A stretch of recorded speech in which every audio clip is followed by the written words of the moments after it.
I've been waiting for this one. When I saw a while back that Netflix was releasing a docuseries on America's Next Top Model that Tyra Banks would be participating in, I knew I'd be sad, baby. I'd be sad. Oh my God. It's been a while since I've seen a trailer for a documentary that had me hooked from the concept and the onslaught. I may be like the 48 millionth video you've seen about this, but today I as well will be talking about the America's Next Top Model documentary on Netflix, Reality Check, Inside America's Next Top Model or something like that. It is the first, if I understand it, Netflix documentary about America's Next Top Model. Over the past few years, the series has gotten a lot more criticism online, and many a person has made their own video on the catastrophe that was America's Next Top Model. But this is the first proper docuseries that I had seen, as well as the first that had Tyra Banks, the host, creator, executive producer, saying her side of the story.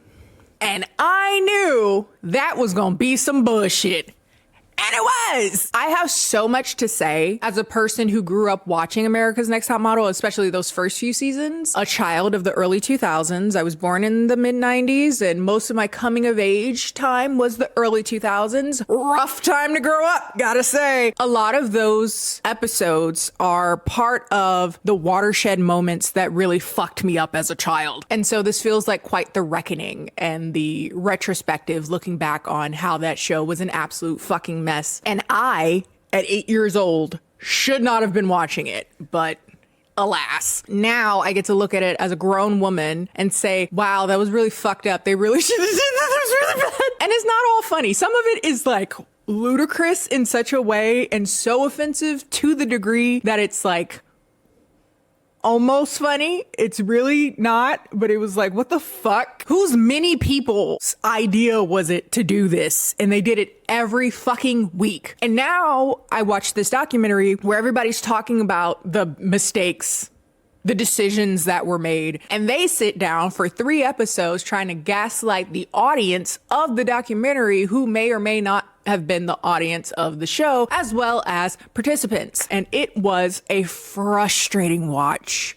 Holy shit. So like I said, Reality Check Inside America's Next Top Model is a 3-episode docuseries in which the controversies and criticisms that America's Next Top Model has faced as people retroactively address it on social media is addressed head on. Again, namely by host, show creator, supermodel Tyra Banks. And I thought it'd be really interesting to talk about this show as a person who watched it growing up and what I remember of it. I haven't seen the show in a very long time. When people started going back watching it, I was like, it fucked me up as a child. I don't need to watch it as an adult. But also because I was young during that time, I kind of remember some of like the social context of the show, which they kind of use as an excuse for why they did it, as opposed to saying all of it was bad, which again, incredibly frustrating. If you're too young to know about this show or remember how impactful it was and how influential Tyra Banks was before and certainly after the show, this show was huge. And it was a mess, and it kept getting messier and messier to the extent that it wasn't even fun anymore. We had lost the plot, and by that time I had stopped watching. And what's I think most interesting about this documentary is that it was certainly intended, at least by Tyra Banks and her team, to be sort of a reparative act, like a chance to respond directly to criticism, because up until now she had been rather silent. I haven't really said much, but now it's time. Though that is what it was intended to be in theory, not what it was at all. If anything, it made her look so much worse. When people talk about the criticism of America's Next Top Model, I definitely believe that Tyra Banks is a villain.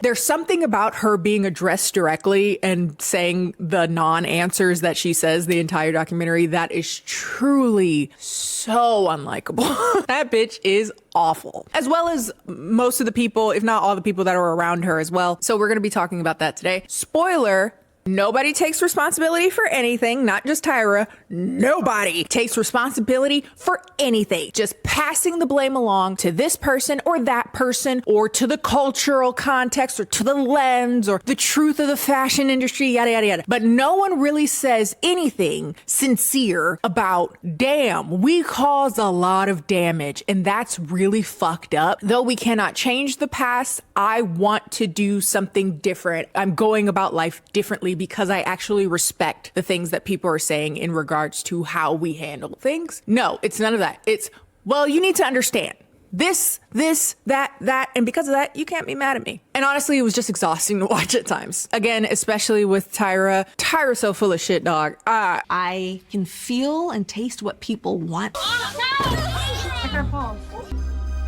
Today you guys are gonna learn about ANTM! And again, if her plan was to participate in this documentary with the hopes of having people have a more sympathetic view of her, that was not achieved at all. Honestly, it makes her look worse than I ever thought she did prior to this, right? As a person tangentially hearing the criticisms in the modern context of America's Next Top Model, I was like, yeah, that time was awful and they really shouldn't have did that shit. And I hope currently they understand how bad that was. But sitting there listening to her say basically, well, that wasn't my fault. That was so-and-so's fault. Well, that wasn't my thing. That was so-and-so's thing.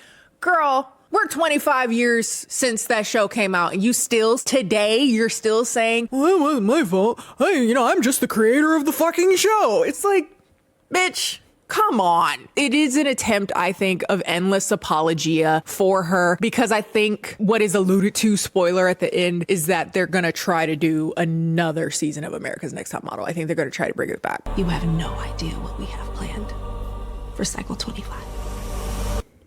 Don't do it. Don't do it. They ruined plenty of bitches' lives and they will continue to do it. Best believe. But before we get into that, because I've been rambling for a hot minute, hi, I'm Kendall. If you're new around here, welcome. Not new around here, what is up, home skillet biscuit? I'm wearing pajamas, but they don't look like pajamas. I don't think so, at least. For Christmas, I asked my boyfriend to buy me a bunch of pajama sets because I couldn't think of what I wanted. And so we bought 80 million of them and I'm still going through them. And this one's very cute. I would just wear this as a shirt. Also, excuse the lisp, because I just got Invisalign. And allow me to bitch a little bit about Invisalign if you're considering getting it, because they like to mislead and lie to people. One, that shit hurt. It don't hurt at first. It's a little tender, and then that shit hurts. Also, you get these little annoying things on your teeth that are meant to hook on to the Invisalign. They are very obtrusive, and I hate them. I'm slowly getting used to them. I've had it for less than a week, but hate it, and they're also not invisible. They're less visible maybe on camera, but they're on there, okay? I better be so hot at the end of this, I cannot express. Also, I can't really talk with them in, so hopefully I don't take too long filming because I have to wear them for 22 hours. And if this takes too long, I guess they revert back. It's like Cinderella, my teeth go back to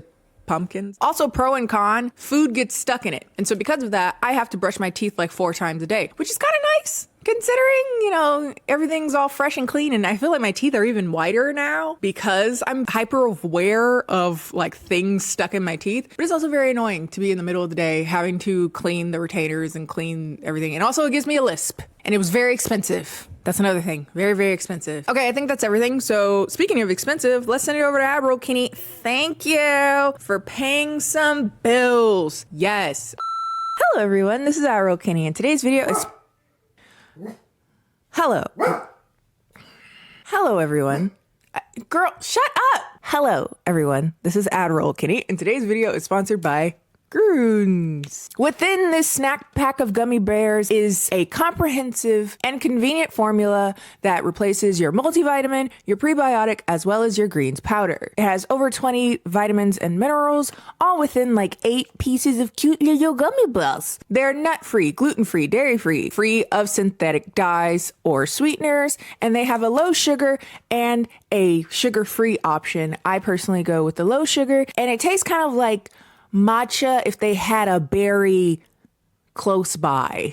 Groons is also a more bioavailable way to take your multivitamins so that you don't have to have 4 million % vitamin C to get the job done. A lot of vitamin brands be going crazy with that. You don't have to go over. Just give what the body needs. You're being weird. You're gonna pee out the rest anyway. And if you would like to try Groons, you could try them for 52% off if you click on the link down below. Big thanks again to Groons for sponsoring today's video.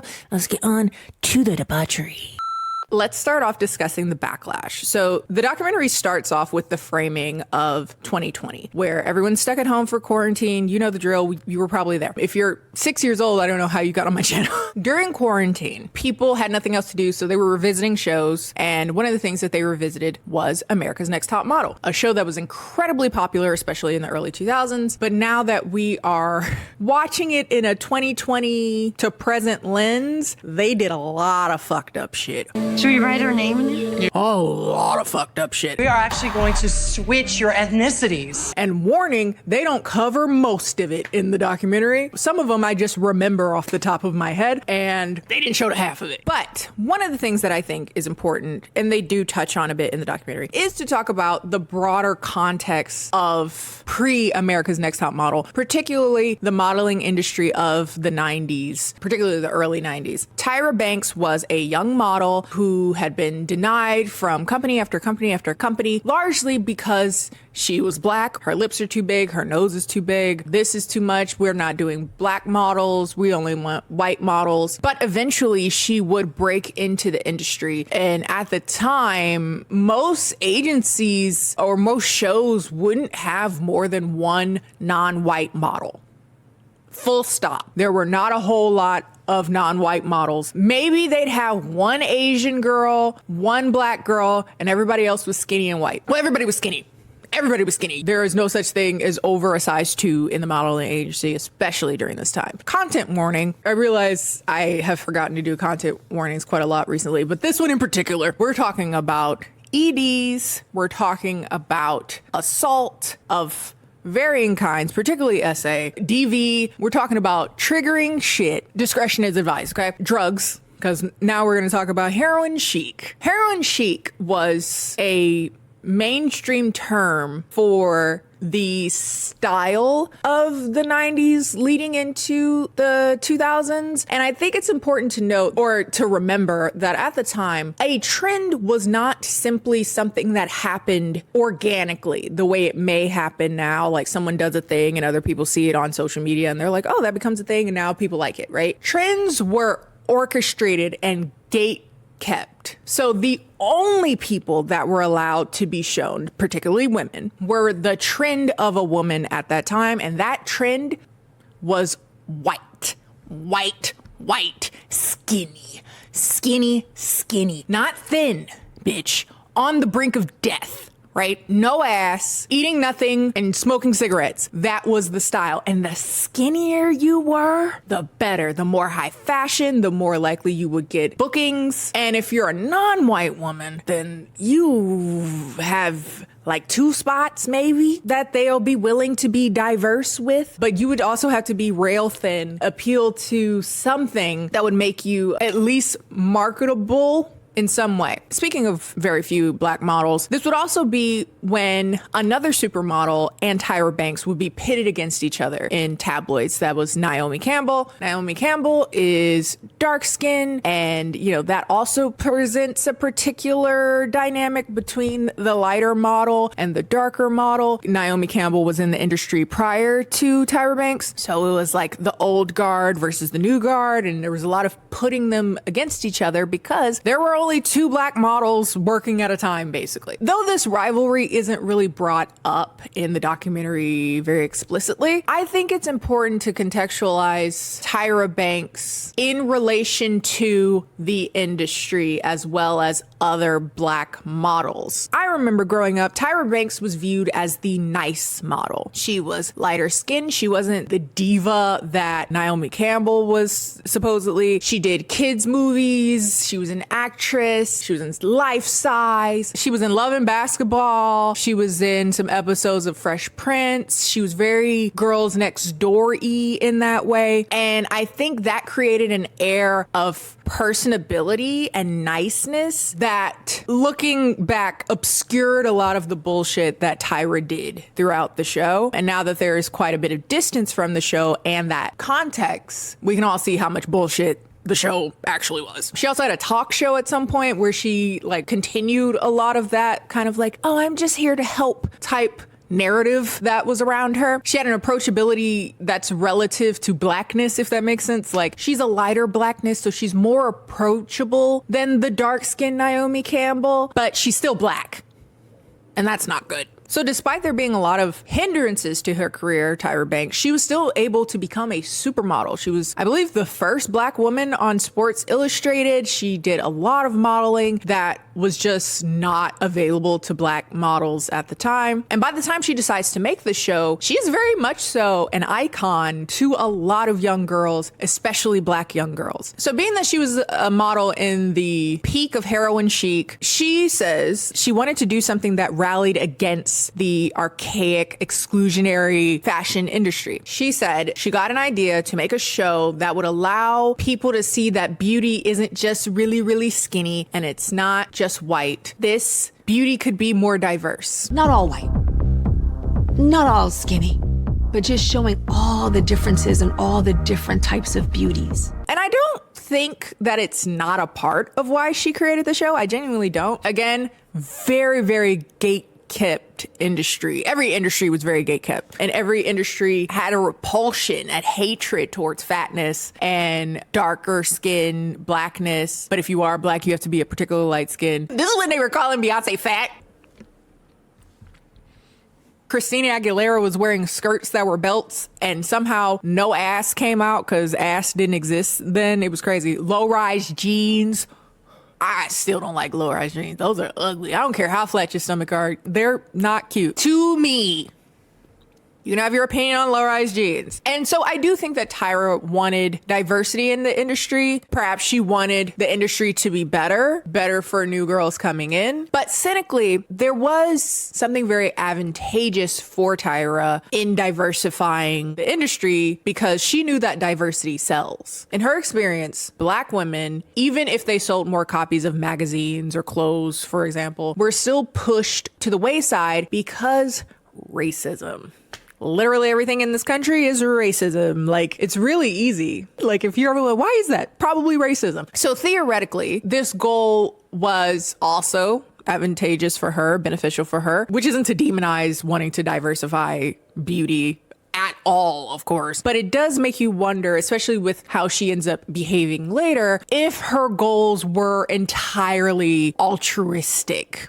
Because I don't think it was. There was money to be made, especially as she was getting older as a model, a fate worse than death, literally. Like, the choice is to get old or die. And some would say, hey, you do better if you do that, dying. So she gets the idea for America's Next Top Model in the peak of competition shows. This is after the first season of American Idol, which was huge in its own right. Kelly Clarkson at one. If you ever wonder where Kelly Clarkson came from, that's where she came from. And she's like, what if we took that kind of competition format and combined it with, say, the real world and then put it in the modeling world? And so she pitches it. And initially, a lot of people shot her down, a lot of major networks, for a lot of reasons, I'd imagine. Namely, that reality TV had quite a stigma at the time. It was vapid, it was silly, it was not art. And also modeling had a similar stigma because misogyny. It's associated with pretty things and women and therefore is silly. Also, if a woman is attractive, she's even more so silly or vapid or whatnot. There was a lot of notions that modeling wasn't real work, all of which is bullshit. So nobody really wanted to make the show. And she ends up having to go to her last choice, which was UPN, the United Paramount Network. Again, for those of you who are too young to remember, UPN was the network that existed before it was bought out by the CW. And what they don't mention in this documentary, which I find interesting, is that UPN was the urban channel, the black channel. At least that's how I remember it. Growing up in Detroit, that is where all the black sitcoms would air. That's where you watch The Parkers, Half and Half, One on One, The Jamie Foxx Show. Well, it was reruns of The Jamie Foxx Show. I think originally it was on WB. The Steve Harvey Show, also originally on WB, if I'm not mistaken. Anyway, that's where all the black sitcoms lived. And now looking retrospectively, it was a channel that was largely segregated from all the other white channels because I can't think of a singular white family that watched the Parkers, but it was also a channel that wasn't doing well. They kind of took on America's Next Top Model because they didn't have really anything to lose and everything to gain, so they decided to take it on. And it would air its first episode, the first season, in 2003. Now, like I said, Tyra gets a lot of heat, and she deserves most of it. But I will give her a few, like, okay, you did something there. And that was she was not afraid to bring non-white queer men on camera, which at this time was so not a thing. During this time, the closest thing to mainstream gay television was Will and Grace. And though revolutionary to some degree at the time, or for the time, it was still very white. And also it was a sitcom, so it was scripted. You didn't see like real life gay people existing. But she decided from the jump, first season, that she was going to bring on two gay men who have helped her behind the scenes for years. One being Miss J. Alexander, who is the runway coach, and Mr. J. Manuel, Mr. and Mrs. J. They're not dating. They were just two gay men who were called J, and that's how you differentiated him. J. Manuel was the photographer and makeup artist. And again, she brought these out obvious and non-white gay men on TV. Didn't hide them. They were eventually judges. They gained a lot of attention and recognition, a lot of praise. They were very funny and messy, especially Miss J knew how to re-fulfill. Yes, I made fun of them and I was just doing my thing. Now, with that said, they do allude in the documentary that their popularity was something that maybe she didn't quite expect or was okay with. But, you know, it's hard to say. She says it playfully, like, y'all still in my shine. And it's like, Get back to still in my shine.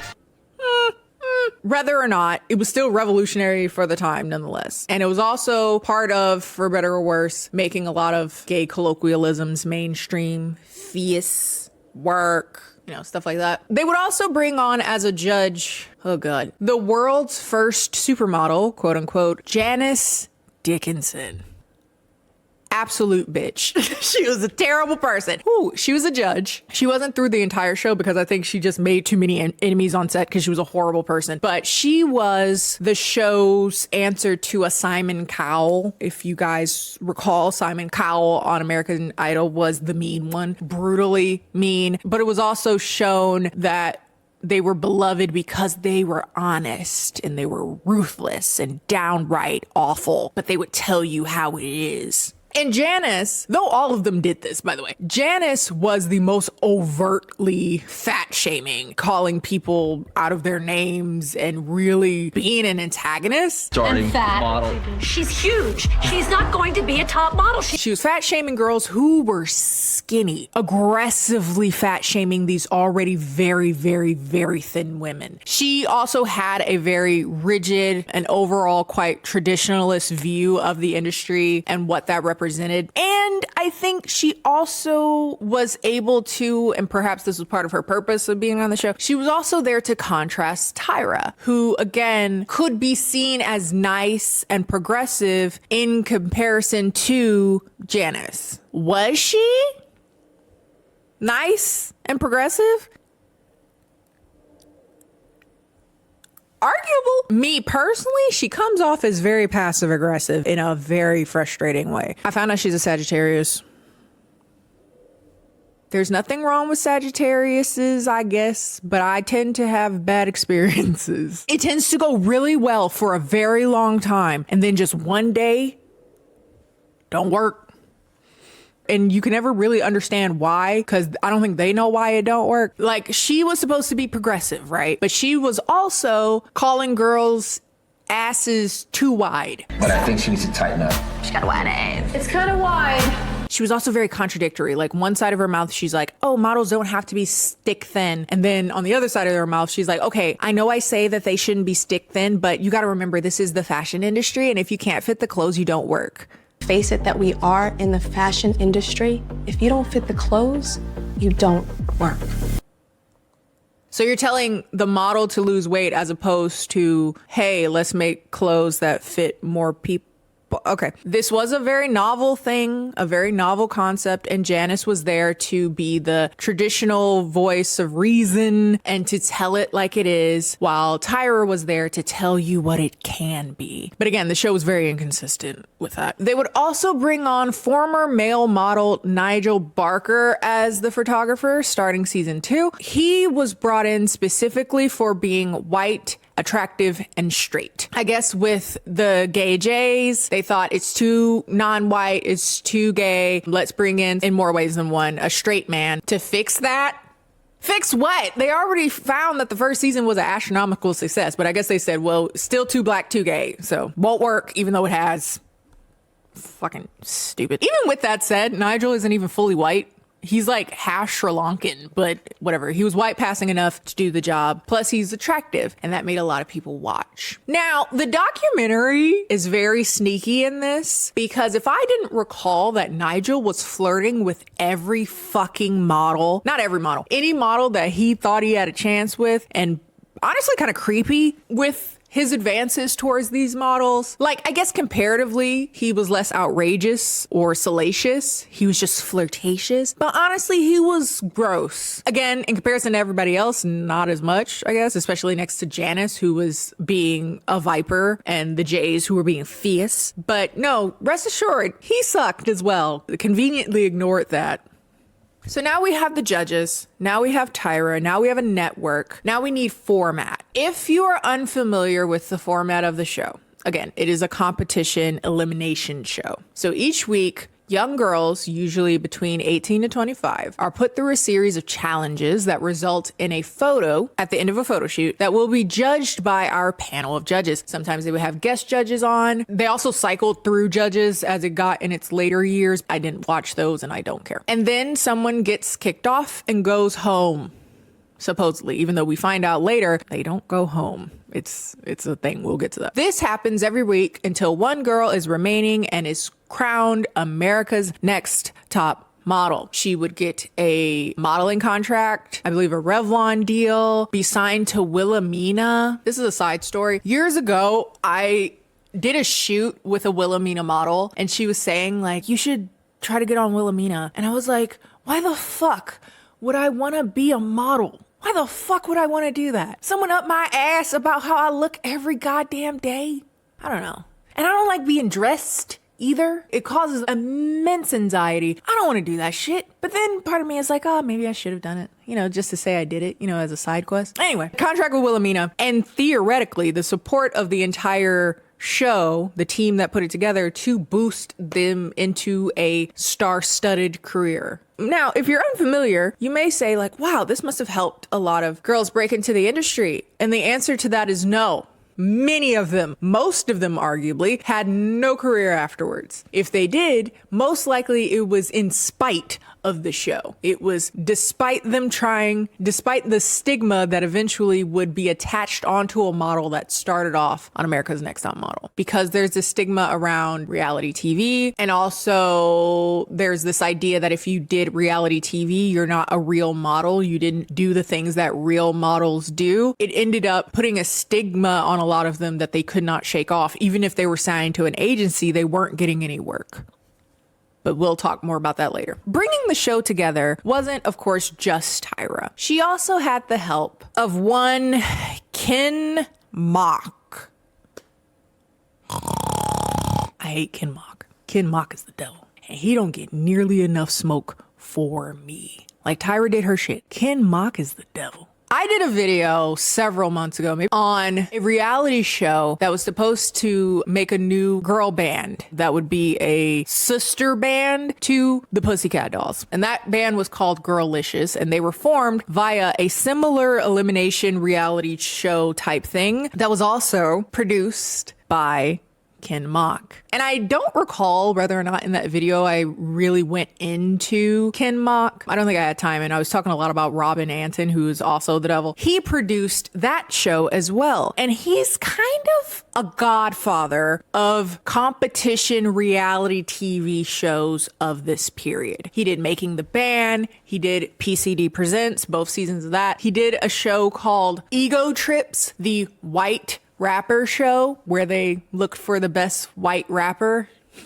Miss Rap Supreme, and what we're talking about today, America's Next Top Model. Again, through researching Girlicious, I learned that this man is the devil. Also in that video, people brought up that the company that Girlicious initially signed to is the same record company that Cat's Eye is now under, and they were also formed in an elimination type show. Now, I don't think Ken Mock participated in that, but I wouldn't be surprised if he did, but we just don't know how. Either he inspired somebody. There's too many lines connecting and I'm getting conspiratorial. Also, as of filming, didn't one of the girls say she taking a break? The black one. That's how they did Tiffany. I'm just saying, watch that video. Watch my Girlicious video. The Trail of Broken Girl Groups. Just saying. And apparently they were fucked up during the show for that too. So I don't know if Mock had anything to do with it, but I'm gonna blame him anyway. But Mock, for better or worse, as a producer, is very good at making salacious stories within the reality of reality television, right? He's sociopathic. He does not give a fuck how this affects the girls, what they are going through mentally, physically, emotionally. If anything, the worse, the better, because that creates drama, which creates entertainment, which creates money and viewerships, baby. He doesn't give a fuck if at the end of the experience you want to jump off a bridge, because did you film you jumping off the bridge? Because if you did, it's all worth it. It's all gravy. It's all go. He don't give a fuck. And so now he's put in a position where he's making this show. This is one of his first shows, big shows, if I remember correctly, where he's deciding to put the models in awkward to downright dangerous positions because that makes great TV, regardless of how fucked up it is. I was actually surprised that he decided to participate in the documentary. Again, Tyra confused me, but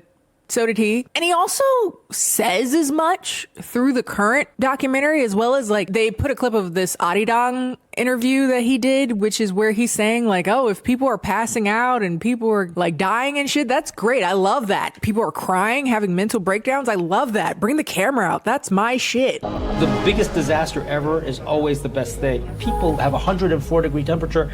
They're throwing up. They need IVs.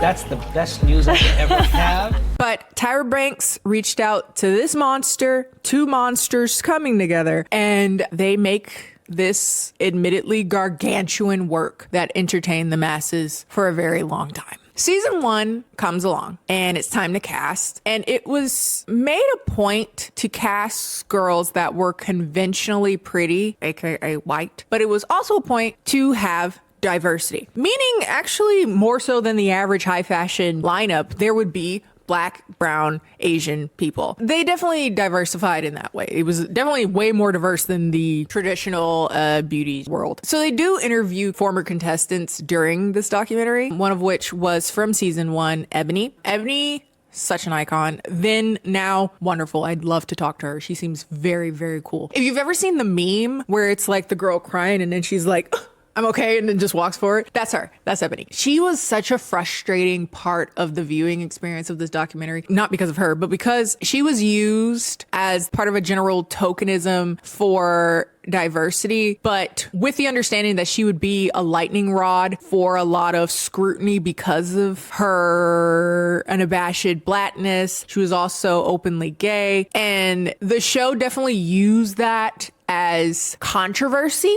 because this is the early 2000s. Gay people aren't visible, let alone in like a non-traumatic context. Like they show her with her partner and it's just neutral and they're loving and they kiss and it's sweet and there's nothing terrible there. So that is nice. Unfortunately, the bar was in hell at the time, so it was really good that they were showing her just as a person. But the show didn't do a whole lot to protect her overall. The show didn't protect anybody. And when she wasn't protected, everyone, including Tyra, would chalk it up to, well, that's the industry. Well, I thought we were going against the industry. I thought we were doing something different and subversive. But now you're saying, well, that's the industry. They wanted to use her diversity as a talking piece, like something to get people talking and get people angry because people are vehemently homophobic and anti-Black. But they also didn't dissuade any of the stereotypes that are on Black women, especially dark-skinned Black women. She was called hard to work with and confrontational. While they were putting bald spots in her hair, they kind of not outed her on TV. They brought it up without considering the danger of just saying that openly like that without her saying it. Because I believe Tyra brings it up on camera. We know you're a lesbian. How do you feel about expressing that on national television? That's kind of how the world found out I was gay. She's like, yeah, I'm gay and I don't have a problem with that. I'm pretty open about it. But they didn't allow her to proclaim that. Ebony thinks they perhaps forgot the danger in that. I don't think they forgot. I think they didn't care. It doesn't matter to them. If you end up in danger for your gayness, it's all the more something we can exploit for entertainment. Apparently, as they were casting the president of UPN, if I'm not mistaken, or whoever owned UPN at that point, was having a lot of pushback about one particular Latina girl being on the show. And at the time, having one non-white person was diversity, right? But they didn't want one particular Latina girl. And they don't really go into why that is, because they end up getting a different Latina to take her place. I don't know, but apparently he just really didn't want that Latina girl on there. And Tyra apparently was very confrontational, you know, saying like, hey, the whole point of this is to bring diversity to the show. So I'll give her that. She did apparently clap back and they was about to get to fighting. But she still had to switch her out for a different Latina. I wish they would have went into what his deal was with that one, but okay. Eventually they picked the cast and now it's a bunch of girls who are from all walks of life in the same house, learning about the behind the scenes of most of the non-glamorous parts of modeling, Brazilian waxes, boob inserts, starving, being hot, being cold, getting your hair fucked up without your consent, especially if you're Black. They don't know what the fuck to do with you. I remember the girl that won that season. She ended up being on The Surreal Life. She ended up having another reality show when she married a guy. She married Charlie Sheen? Hold on. This just unlocked a memory for me. Hold on. She was on The Surreal Life. She ended up with Christopher Knight. Who is Christopher Knight? He was in the Brady Bunch. She married one of the niggas that was in the Braiding Bunch. Yeah, and they had a reality show of their shit show marriage, and I remember watching that here and there. Again, 10 years old, never saw the fucking Brady Bunch, and I vaguely remembered her from America's Next Top Model, and I was hooked on that show. I don't remember shit other than them getting engaged and something about a prenup. And she said, well, I don't believe in divorce. So like, why do we need a prenup anyway? Or something like that. It was a mess. It was 2005. I was 10. I don't remember most of it. Anyway, but the first season, huge. It blew up. It was everywhere and people were hooked. And by the time we got to the second season, they had a much bigger budget. They were able to bring all the girls into a cool mansion to live in, travel internationally for their challenges, going to the hubs of the fashion world. They got bigger and grander challenges. And it was definitely the beginning of the slow creep of going way too far. Speaking of which, they end up interviewing a contestant from season 2, Shandi. And I remember this. This was nasty work. And I knew it made me feel icky, but I couldn't quite put my finger on it. And now that she has presented more information about her time on America's Next Top Model through this documentary, yeah, it was bad. So again, Shandi was on season 2. She was kind of an ugly duckling that gets made over into a swan. That was kind of her storyline. She was a bit awkward. She worked at Walgreens. Honestly, she was just awkward. She was never unattractive. She was never ugly duckling or whatever the fuck. She looked like Kristen Stewart. And she had a lot of the similar like twitchy, awkward mannerisms of Kristen Stewart as well.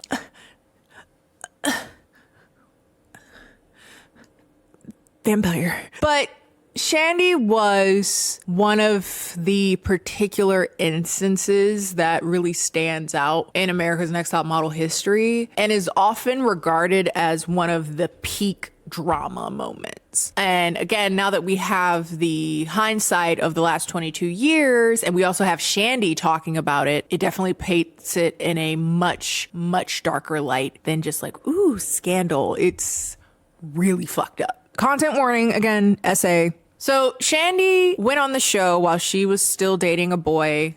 She was dating a guy named Eric that was back home and rooting for her on the show. And Shandi and the other models ended up in Milan for challenges, and they met male models that participated in the shoot with them. And Shandi says she doesn't really remember how or whose idea it was to invite the guys over, but they ended up coming over to their hotel rooms, and there was a hot tub and so much alcohol.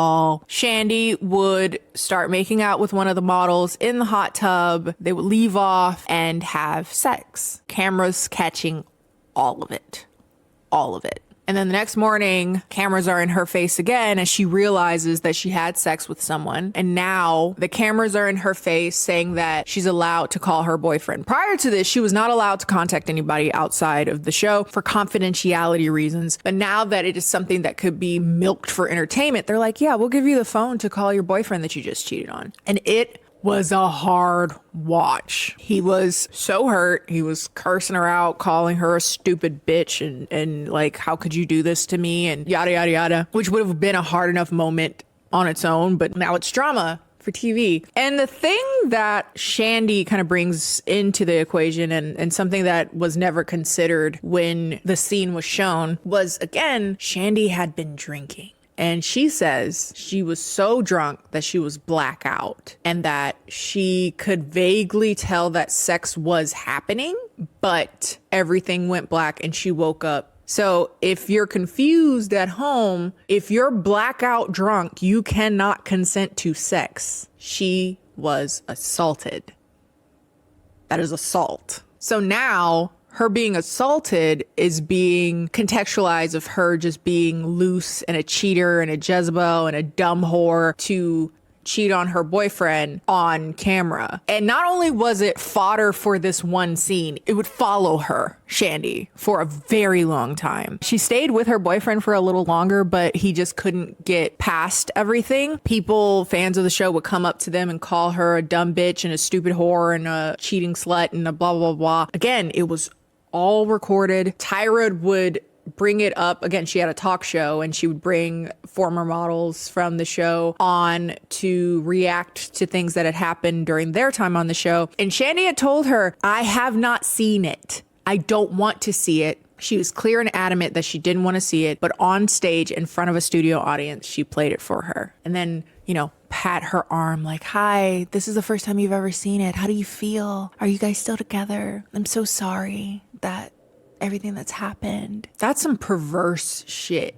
She was assaulted. I need that to sink in. She was assaulted with this entire camera crew recording it, making it into a storyline, playing out for all the world to see. Then afterwards, her conversation with her partner is recorded, and we only see a part of that because, of course, editing and everything. But Shandi's like, it was way worse than what you guys saw. And afterwards, the camera crew that filmed it apologized to me, saying like, we're so sorry we had to film that. I get up to leave and they both came up to me and they said, we're really, really sorry that we had to film that.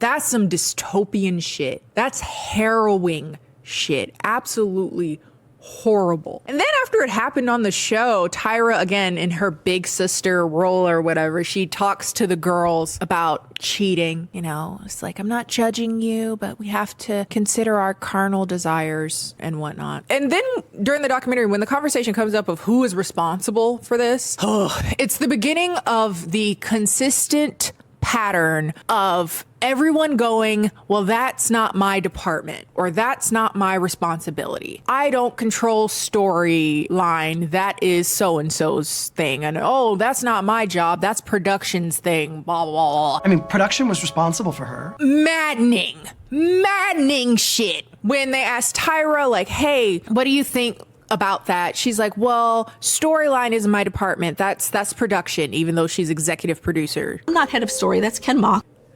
Okay, you have nothing to do with the choice. Okay. Then we go over to Ken Mock, who is storyboard writer or whatever. And he's like, well, I told them whatever happens, we're filming it. It's like a documentary. Whatever choices you make, we're going to film it. We treated Top Model as a documentary. And we told the girls that on day one when they would show up. So, yeah, you got drunk and had sex, and yeah, we're gonna film it, and then we're gonna film your breakup conversation because that's what you agreed to. I don't know. At least Tyra tries to be civil. Well, it's very slimy also, the way she does it too. So I don't know. But Ken Mock is the devil. Like I said, he's like, I said, if it bleeds, it leads. And now, again, it was bad enough when it happened. And now there's this double slap in the face of just no accountability, or basically saying, well, you knew what you were getting into. Tyra, you are the showrunner. If something like this happens, it's on your head. It is your show. You are the face of it. You are the creator of it. And I wish you would have just said that or acknowledged that, because instead she does a lot of minimizing what her role is as executive producer, creator, face of the show. It's so maddening. And then Ken Mock is just the devil. And that's still to this day, still bad. So they're trying to follow up since everything went weird with season 2, and they're trying to get more and more eyes on it. And during this time, there was a lot of competition shows, a lot of outrageous shows. There was Fear Factor. Fear Factor was crazy. But also, if you don't remember what Fear Factor was, it was a show where people came on to face their fears and then win money. And it was always some like torturous shit, like being in a basket full of worms or bugs or being buried alive. And assuming nobody got seriously injured, which I highly don't know, I guess you kind of knew what you were getting into, and you could say like, nope, I give up, I'm done, if I remember correctly. But something tells me a lot of fuck shit happened on that show too. I should look into it. Anyway, but those were also big shows during the time. And then you had like Survivor and Fear Factor and, you know, big shows with a big spectacle. And Tyra and the other production people were like, hey, we got to keep going. We got to do more, crazier, weirder. And that's when their weekly challenges started to get very, very weird. They started doing trapeze acts and straight jacket shoots and stuff with spiders and walking on water in the middle of a water ball or something, posing as homeless people with real homeless people behind them as decoration, adornment. Look how sad this actual homeless person looks. Oh, this is when they would start doing the race swapping shoots. S as in more than one, more than one. We are actually going to switch your ethnicities. They did at least 2 race swapping shoots, which is wild because in the middle of this documentary, Tyra swore up and down. When she did the first one, it was because she was in her own little bubble and she thought she was showing the world how different ethnicities can be so beautiful, letting them see the beauty in other races. And then she got all of this clapback and she's like, oh my God, what's going on? But I appreciate it because I needed people to show me how that was not okay. And so I did it again 9 cycles later. Like the Dalai Lama and Egyptian. I guess I don't care if it was okay or not. It got ratings. And somewhere along the line, I was like, I highly doubt you're going to be doing all this shit as the average model. When does the job of being a model come back? Like, I don't know. Another thing that also started to get more egregious as time went on were the makeovers. Now, prior to this time, most of the makeovers were hair related. And the most dramatic thing that would happen is basically someone getting all of their hair cut off and then probably kicked off a week or 2 after that, which is insane. But again, most of it had been extensions or color or chopping all their hair off prior to that. I think one of the most egregious hair related things I can remember off the top of my head is when I want to say she was Indian, a model, and they told her they were going to pluck her hairline back. Yep. Which is crazy because her forehead was too small apparently to them. They kept doing hair shit, but they also started to get medical, namely dental. They start taking bitches to the dentist. And one season they had a girl in the dentist for hours, 10, 12 hours to pull out teeth that you see on camera, no censoring or anything. Back during this time, medical shows, they would show you all that shit, cutting people open, all the blood. They didn't give a fuck. If you was watching true crime shows, you were seeing a real dead body. They were showing the Polaroids of someone's actual dead body just at 7 o'clock on A&E. It was crazy. So they're pulling out her teeth, filing down her teeth, giving her veneers essentially, just crazy. And then they also brought in a model named Danielle, who infamously was shamed into getting her gap closed. Danielle was this beautiful black model who originally didn't want to go on the show. She thought it was fake modeling and she wasn't really interested, but she was like, I feel like I could really win it. And so she went. And while she was there, she got a lot of praises. She ended up winning her season. But one of the hindrances they said was that she had a gap. And if she kept the gap, she wouldn't get work. She didn't want to get rid of it because she was like, I feel like it's me. It's who I am. I want to keep my gap. I have always loved my gap. I don't want to lose it. But they said it's not marketable, to the extent that she was nearly kicked off. Essentially, she was given a soft but not so soft ultimatum: close the gap or we're kicking you off. So if I decide to keep you, are you going to get your gap closed?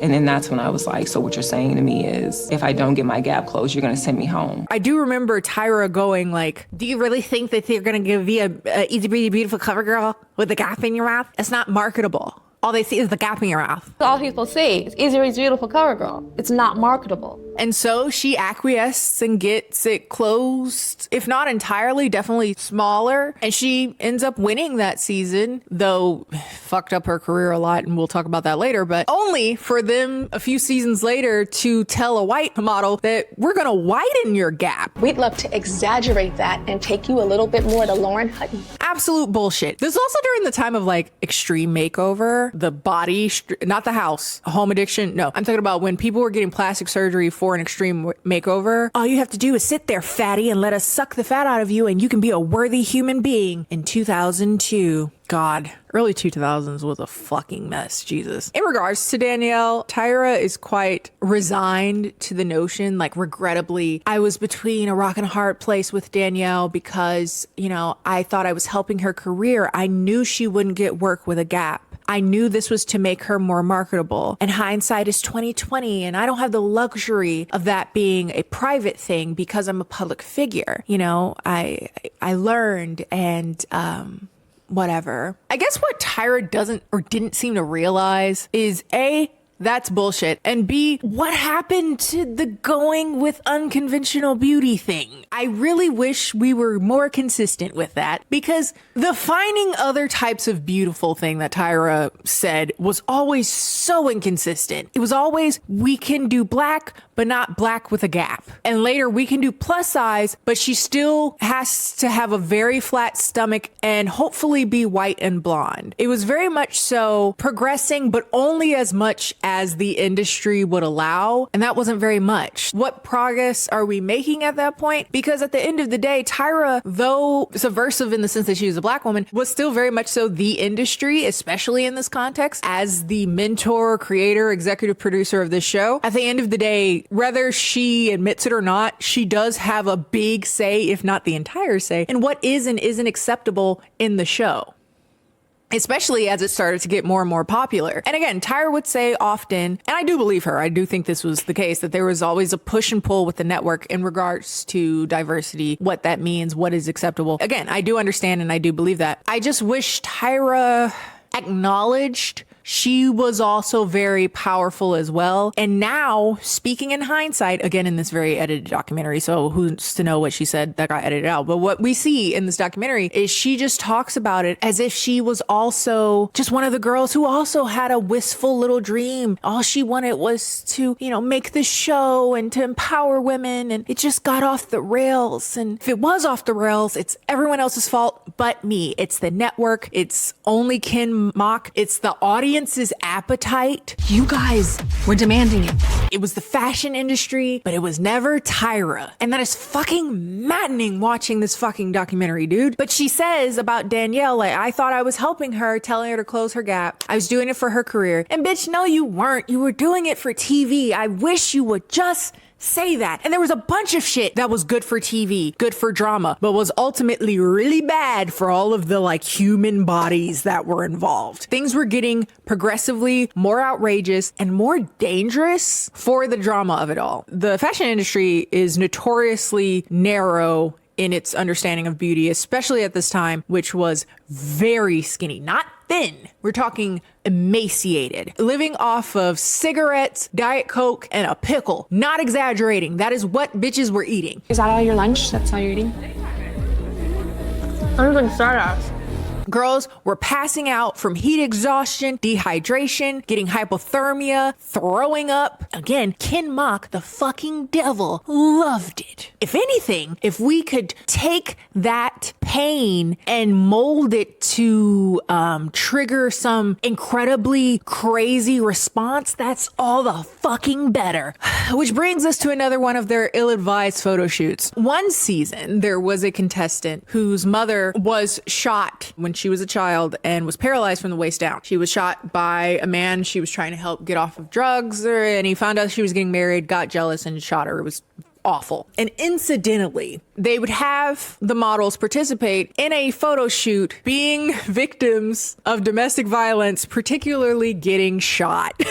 Each model would have an elaborate, gruesome storyline. The model that had this horrible thing happen to her mother, and she actually participated in the documentary as well, she says that she told production about her mother, about her being paralyzed from the waist down and everything that had happened. And they still decided to have her participate in that photo shoot. And now, looking at it perhaps even more cynically, they may have gotten the idea for the photo shoot, hoping that doing something like that would make her crack for the drama. And honestly, like I said, I wouldn't put it past them niggas. Again, Ken Mock is the devil and Tyra must be too if she had that nigga running shit. You'd have one time doing some fuck shit like that on my show. Bitch, what the fuck is this? And the thing that makes me mad is because Tyra says it as if she doesn't have final say. She says that she spent a lot of time in the editing room. Even though we had been in the editing bay for weeks and weeks and weeks. So much time in the editing room. I did become a master editor. And you still said, great, awesome, let's do that. I think that's a fabulous idea. Perplexingly, in current day, Ken Mock is like, yeah, that photo shoot was a bad idea. That was bad. I take responsibility for that one. I take full responsibility for that shoot. That was a mistake. Which is confusing because, like, why now?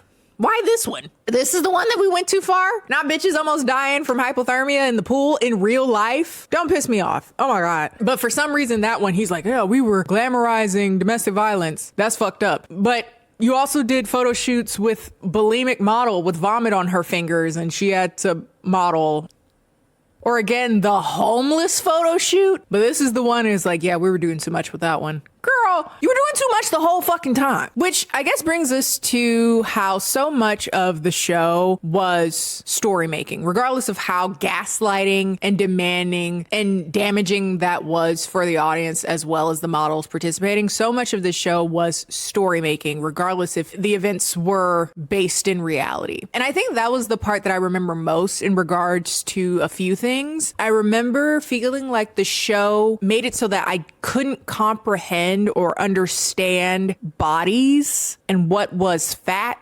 It wasn't just this show, but there was a lot of shows during this time where it would be very thin women talking about how fat they are. And I felt like I couldn't understand, well, if they're fat, what the fuck am I? There was so much of this show and tangential shows during this time period that really fucked with my perception of what is and what isn't thin. And then I would use that to compare onto me, and it would create this really unhealthy hyperfixation on trying to be as thin as these girls on TV. Because obviously, if they're calling themselves fat, then I am on the brink of death. The weight conversation also was a big thing during this show. Towards the later end, it seemed like they were picking people's ugly pictures on purpose. Again, for a show. So let's talk about the weight thing first. Like I said, I've complained about the early 2000s ad nauseum about how much they fucked with my ability to perceive weight. And not to go too much into my history, but much like most girls that probably grew up during this time, I had an eating disorder.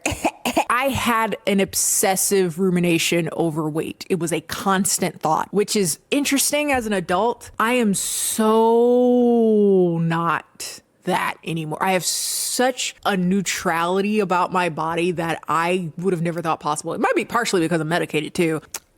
Losing weight, gaining weight, I feel a lot more neutral about. Like, it is what it is. I've been significantly bigger than I am right now, and I've been smaller than I am right now. And I think that is a blessing to be in that headspace where, like, every day isn't a constant cycling criticism of my fucking body and how if I just did this, I would be so much happier. And it's like, bitch, no, you wouldn't. No, the fuck you wouldn't. I should work out though, because I have no muscle right now and my back is fucked. I should start doing Pilates simply because I don't, functionally, I will fall apart like a rusty robot at this point because I have no muscle at all. But as far as like, oh my God, I hate that I'm so fat. Like I don't feel that anymore, which is such a blessing. And that like nothing is enough. Nothing is small enough. Nothing is ripped enough. Nothing is snatched enough. Nothing is whatever is not where my head is at. And I love that. But in revisiting this show, it reminded me of how much this show fucked me up. God. Another aspect of it is that I am tall. I've always been tall. I'm 6 foot tall for those of you who are unaware. Apparently I give off short energy. No, your girl is tall as shit. Growing up, it never occurred to me that because I'm taller, I would also be bigger in other ways. Girls who are 6 inches shorter than me are wearing a size 6 and I have to wear a 12. And I'm like, oh, I'm so fat. And it's like, bitch, you're not fat. You're 6 feet tall or 5'10" or whatever as I was getting older. And it didn't help that I'm watching America's Next Top Model with girls who are closer to my height and are very thin and still being called fat. I remember there was a girl that was getting body shamed for being 5'10" and 130 pounds, bitch. I don't think I've ever been 130 pounds. The lowest weight I can remember in my life I've ever been was 144 pounds. And I was like 10 and I thought I was a whale. Bitch, at 10 years old, I was like 5'9". That just makes no sense. And here I am, 11 years old, watching this show. I'm damn near 200 pounds because I'm 5'10" or whatever. I had no titties and I had thighs. I didn't really have a fat tummy. I just had thighs and I was going through puberty, egad. And I just get so frustrated watching these fucking shows because again, it gaslit me into not understanding what bodies look like. I was seeing these size 4, size 6, damn near same height models as me being called pudgy, chubby, having whole storylines around how much they eat and how fat she was and how fat she was getting. And it was insane. They bring up one of the models who suffered from this, Kenya Hill. Her entire storyline was gaslighting her and us into thinking she was fat and that she was getting fat. And not only was that awful, Miss Tyra, whose entire purpose is to show that not every model has to be stick skinny, is now saying, again, this weirdly contradictory thing of not everyone has to be stick skinny, but you're not going to get work if you're not. We have to remember we're in the fashion industry. Face it that we are in the fashion industry. If you don't fit the clothes, you don't work. And then on top of that, they're editing her to, again, build a story that she's eating every moment of the day. Editing her eating a bagel. What a fat pig. You eat a basic food, carbs, and it gets even more confusing when they start bringing in plus size contestants. Because again, these girls are being called fat, and now they're bringing in plus size models who, again, are around my size and at most are a size 10. Plus size where, bitch? 6 foot tall and a size 10? I don't think I've ever been a size 10. Maybe for like 3 seconds I was a size 10, but that was not maintainable. Hell no. I had hips, I had thighs, the fuck out of here. And then when these girls went to the designers that they're doing for the show and they didn't have anything for them because they only make size 2 for some reason, instead of saying, whoa, that's really fucked up that you don't have anything for the models, plus size models exist, they're like, get over it, that's the industry. And they called them, you know, hard to work with because they're like, you don't have anything for me. One model was Takara, who they don't talk about a whole lot during the show. Takara was bad. I remember when she got on there, she was so pretty. She looked like Megan Thee Stallion. She's kind of built like her, had giant titties, huge titties. Tyra Banks had big titties too. She was rail thin, big titties. And Takara had a flat stomach, had a little bit of booty and some giant titties, and they act like she was big as a house. I'm like, girl, what?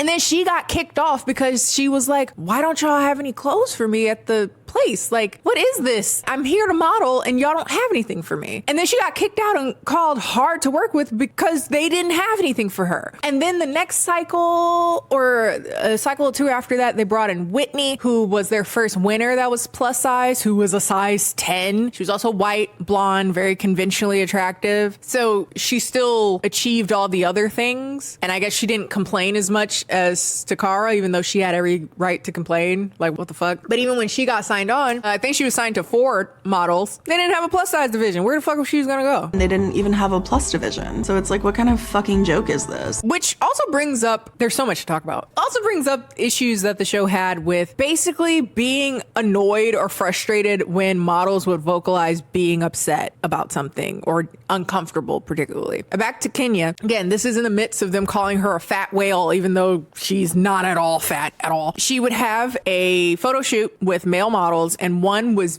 very much so overstepping and making her uncomfortable, touching her, moaning in her ear during the shoot. And this was happening so much that she was like, what do I do? I think, what would a professional do? Tyra would politely and professionally pause the shoot, let them know that she was uncomfortable, and then they would get started. So she does that, and everyone is annoyed. Like, oh my God, you're stopping the shoot. What the fuck? And she was so uncomfortable, and she was scared that her discomfort was going to show in her photos, and they were coming down to the final 4, and she didn't want to be kicked off for that. And instead of anyone protecting her, again, no one got protected. No one got protected, but it was particular. It did seem retroactively that the black girls were often used as the guinea pigs for storylines. Not every time, but enough to notice. So she wasn't protected. And Tyra's like, instead of saying that's really fucked up, she should have been protected, we should have shut things down, she was like giving Kenya tips on how to use her feminine wiles to shut things down, like how to play the game as a woman so that you don't leave others uncomfortable even though you are. Like with your feminine wiles, like, boy, you best to back up before I knock you upside the head. Here's the thing. It does look really bad. It looks awful, but also it is, I think, a survival skill that most women can clock and understand. Like when a nigga come hitting on you and you're nice so he doesn't kill you. You're like, oh, no, thank you. I get what she was trying to do. And I get that her response to that is more of a survival instinct, more so than like, yeah, that's really fucked up. All of us should have gotten together to say how fucked up that was and protected you. But in the present, Tyra's like, yeah, we wouldn't have did that in present day, but at the time I did what I could with the information that I had. And I'm so sorry, boo-boo. I am so sorry. We didn't know. I'm sorry, I just didn't feel comfortable. Boo-boo, I am so sorry. None of us knew.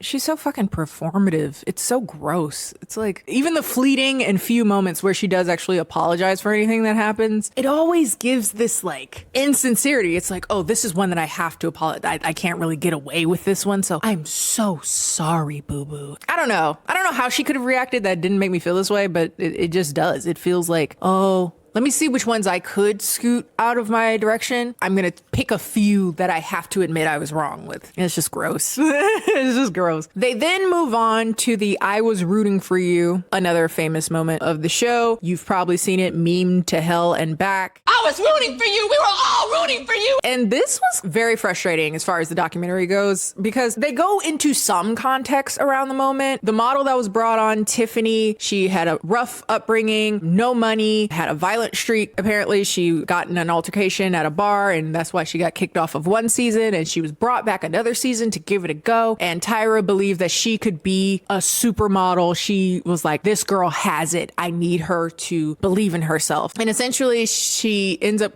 giving up on herself and is sent home. And then when she's sent home, she doesn't seem sad about it. She's quite smiley and like, oh, stop crying, girl. It's fine. I'll be fine. And this seems to set Tyra off for the first time on camera. How dare you!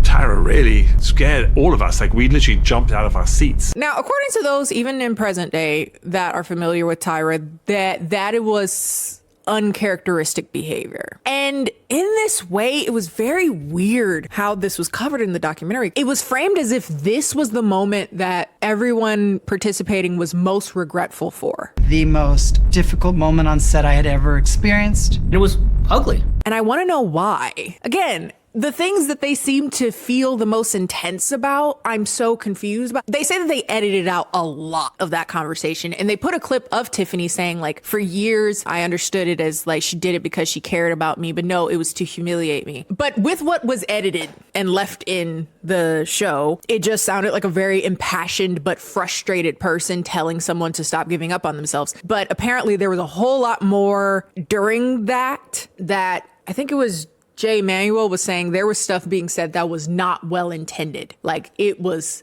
nasty. I will probably never repeat the lines that were actually said in that room that day. And then later they brought lawyers on set, but they don't go into the other things that were said outside of the, I was rooting for you. We were all rooting for you. How dare you? They don't really go into what are these like really fucked up things that Tyra apparently said. And I'm like, well, why did we bring it up then? What the fuck did she say? And then they just move along. I'm like, well, bitch, how am I supposed to know how I feel about it? So after several cycles, we get to cycle 8 and Jay Manuel decides that he wants to leave the show. It had gotten too much. It was depleting him. They had done too much outrageous shit and he lost all control on the shoots. They were doing whatever the fuck they wanted. He's South African and his parents are South African and we're in apartheid and I still had to do the race swapping shoot or whatever. He's like, yeah, no, I'm all right. I'm gonna leave. So he told Tyra, who was unresponsive, basically stonewalled him for a while until she just said, I am disappointed. And that was it. Then he would be told by executives that he needs to stay on for at least one more season, alluding that if he didn't, he may be blacklisted. And so now he was being kind of pushed in a corner by executives and the person he would go to talk to was Tyra, but she wouldn't talk to him. And then the first time they talked was on camera where they're supposed to behave as if they're buddy-buddy. And to this day, they've never really talked about it. During the filming of the documentary, Tyra's like, oh, I don't really want to talk about Jay because I want to call him first. I want to give him a heads up. Like, I don't want to just talk about him. And again, another thing that was like, well, bitch, okay, no hate to my Sagittarius is if you're,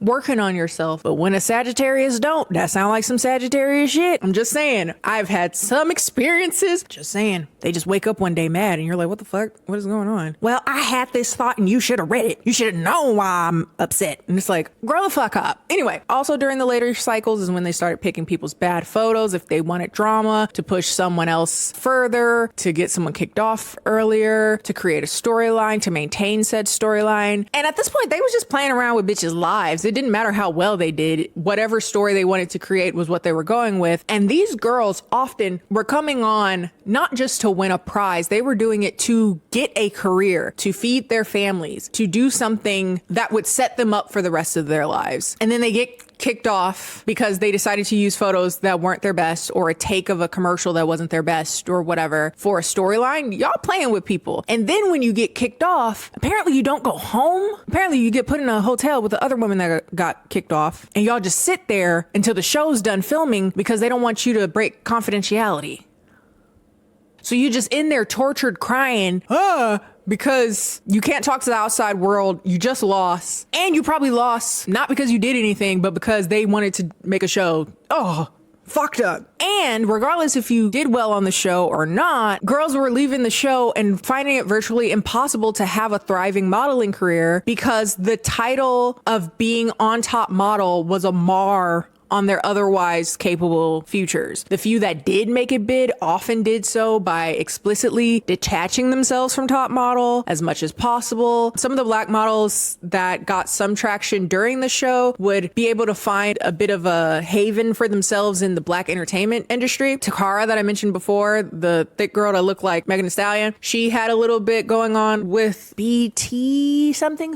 And then Eva, she was on one of the seasons, I think the season where they did shorter girls to give them a chance. She did a lot of acting, if I'm not mistaken. She was in a bunch of like Tyler Perry and some other stuff. But the black entertainment industry was a bit more forgiving as far as like not necessarily upholding the very, very, very thin beauty standards that existed. So they had a little bit of wiggle room there. And Danielle would say after winning, closing her gap up and everything, she was treated coldly and ignored by her agent at Ford Models. She said to me, well, we have to treat Dani differently because she came from top model. Because she was a top model. Again, because there's this stigma of reality TV. She didn't earn her place, whatever that means. And also because she was on a reality show, designers thought that if she was a part of the show, it would take attention away from the clothing, which doesn't make any sense, especially in like influencer time now. Like that's how you sell anything. And then she brings up later how Tyra would admit to her years later, 15 some odd years later, that she saw Danielle struggling and knew that she couldn't get into doors because of America's Next Top Model. And she,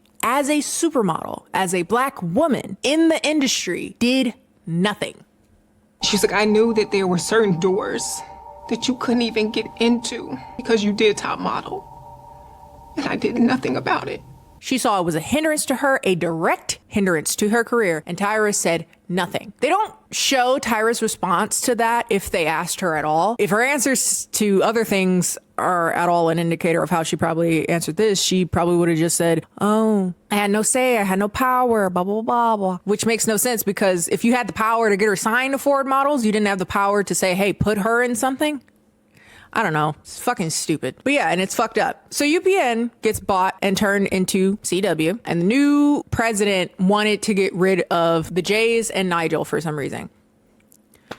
I don't know. And so Tyra's like, hey, the new president said there's no sacred cows, so I'm getting rid of them. I send Miss J some flowers for his birthday, and the next thing you know, they fired. And then after that, there was a leak that was released bad-mouthing the three of them, basically saying that Tyra fired them, which is particularly fucked up for J. Manuel, who, if you recall, was trying to leave on his own. And now he has this press release about how they were fired by Tyra that hangs over their head. And now when they leave, that follows them. That hurts them. That hurts their prospects in the future. They would do an interview afterwards, basically saying that they were blindsided. And Tyra would say, you know, their boss has a boss and there's no sacred cows, including her. And she's like, though it wasn't my decision, I think to this day, they think that it was my decision.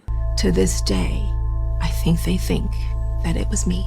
Now, personally, I kind of believe Tyra partially on this, and here's why. I don't believe Tyra wanted them to go because it doesn't make a whole lot of sense business-wise. I think any rational business mind would realize that that is bad for business. They were beloved. They were there for a very long time. So whatever reason the show was dropping in viewership as it got older couldn't have been because of them. It was just because the show was, 10 years old at this point. I think that the decision to get rid of them is something that a person that is super out of touch and probably higher than her would do. From what I understand, she didn't really do a whole lot to protect them.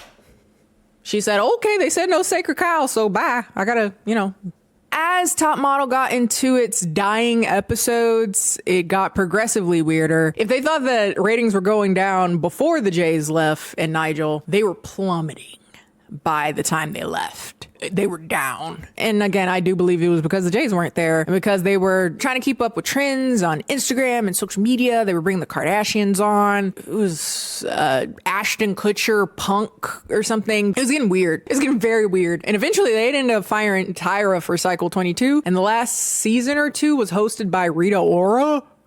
She pop up in the weirdest places, dog. And about that time is when they were like, yeah, let's call it. And since then, Nigel kept working as a photographer. He was definitely the one that left least scathed because he was kind of the straight man. He was just there to be a photographer. And the show definitely showed that he's good at that. J. Manuel started working with E. He has a makeup company. He wrote a novel about the modeling industry, about an evil model or something. And Miss J would start working with the international cycles of America's Next Top Model around the world until, unfortunately, he would suffer a stroke in 2022. I had no idea. Apparently, he was in a coma for 5 weeks. Thankfully, he has been able to regain his speech, but he is still in a wheelchair. And that's particularly harrowing. He was a runway coach. His job was showing people how to walk. That was really fucked up. I almost cried. But Nigel and Jay would come to visit him in the hospital, and notably Tyra has not. Apparently she texted him to say she's gonna come visit him, but it's been 3+ years and you haven't. I don't know. I highly doubt you haven't been back to the States in that time. Oh, speaking of which, she moved to Australia and opened an ice cream shop. And the documentary ends with them talking about the possibility of a Cycle 25. You have no idea what we have planned for Cycle 25. I think Top Model was made with the initial intent of showing the industry that there are different types of beautiful, but only in the context of existing relatively close to the proximity of whatever the status quo was. Can be black, but only if she's waif thin with perfectly straight teeth, is heterosexual, and isn't too loud. She can be plus size, but she has to be blonde and white, and plus still means very, very thin. Later, admittedly, that boundary broadened. There was Isis, I believe her name was, who was the first trans model, openly trans model on the show, but she was very passable, she's very thin, and lost pretty quickly. She didn't stay on very long at all, if I remember correctly, but I don't want to undermine that. I think Isis being on there, for instance, is incredibly important, if for no other reason than other trans women could see themselves as models, or other plus size women, or other non-white women, or other gay women, or men could also see themselves. They did a male season, one season. But there is a cynical part of me that cannot shake the question of, were they brought on for diversity, or were they brought on to be a lightning rod of controversy, especially if the history of those people being on there was for them to not be protected? If bringing an openly trans woman onto the show and not protecting them, are you doing it to be diverse, or are you doing it to just have something to talk about, you know, for the transphobic public? Isis, if I'm not mistaken, was transitioning on camera, and then the plus size models were getting fat shamed. So it's like, fuck me. Like, this is kind of a fleeting thought more than anything. I also wonder to what degree the fascination that we had with this show was partially because of people's love for seeing women, particularly if they're conventionally attractive, in dangerous, miserable situations, especially in careers like modeling, which again have been long seen and maligned as vapid, shallow, and something that women focus on, beauty related. I wonder, in this kind of, again, dystopian way, did people gather together to watch pretty women be treated like shit, to watch beautiful women suffer? I don't know really where I'm going with this. It got me thinking about another video I did on Vince McMahon. He's was the chairman of WWE, fucking devil as well. But there was, I don't remember if I ended up talking about this in that video either, but there was a very controversial moment in the early 2000s where a female wrestler named Trish Stratus was humiliated by getting down to her bra and panties and was on the floor barking like a dog. And that documentary kind of mentioned a bit of the perverse excitement that audiences get from the humiliation of a beautiful woman. And I'd imagine that top model, though most likely having a very different audience than wrestling, still had a core function in appealing to that perverseness, that perverse maliciousness that I think society has for women. Society hates women for being pretty, for being ugly. It don't matter. But being a pretty woman, especially one of color, being brought down a peg does seem to feel reparative to some people. Like society is righting the wrong of a woman having too much access to things, whether that access is real or imagined. I don't know where I'm getting with that. I think there's something there. Somebody go write a paper. Or if you have written it already, let me know. As far as the documentary go, I think everyone that made the show is full of shit, just to varying degrees. I think Tyra thinks we're stupid. That is the only way you get better, is by somebody calling you out on your shit. Girl, that is absolutely ridiculous. Tyra is gaslighting us, or is at least trying to, and she's full of shit. Ken Mock is the devil, and there you have it. What are your thoughts on the documentary? If you've seen it, it was incredibly frustrating to watch, but got me thinking in every direction, and I'd love to hear where your mind went. Did you watch the show growing up? Are you just recently becoming familiar with it? If you like this video, feel free to like it. Follow me on my social media, Instagram, Bluesky, both of which are KennieJD. Follow me on Twitch, NotKennieTV. I'm thinking about making a VOD channel on YouTube. We'll see. I'm really mulling it over. I think I'm going to. But if you want to check it out live, go to Twitch, NotKennieTV. If you see Neil Breen, if you see a old white man and you're like, whose channel is this? It is mine. I could change it, but I think it's funny, so I kept it. And I will see you guys next time. Bye.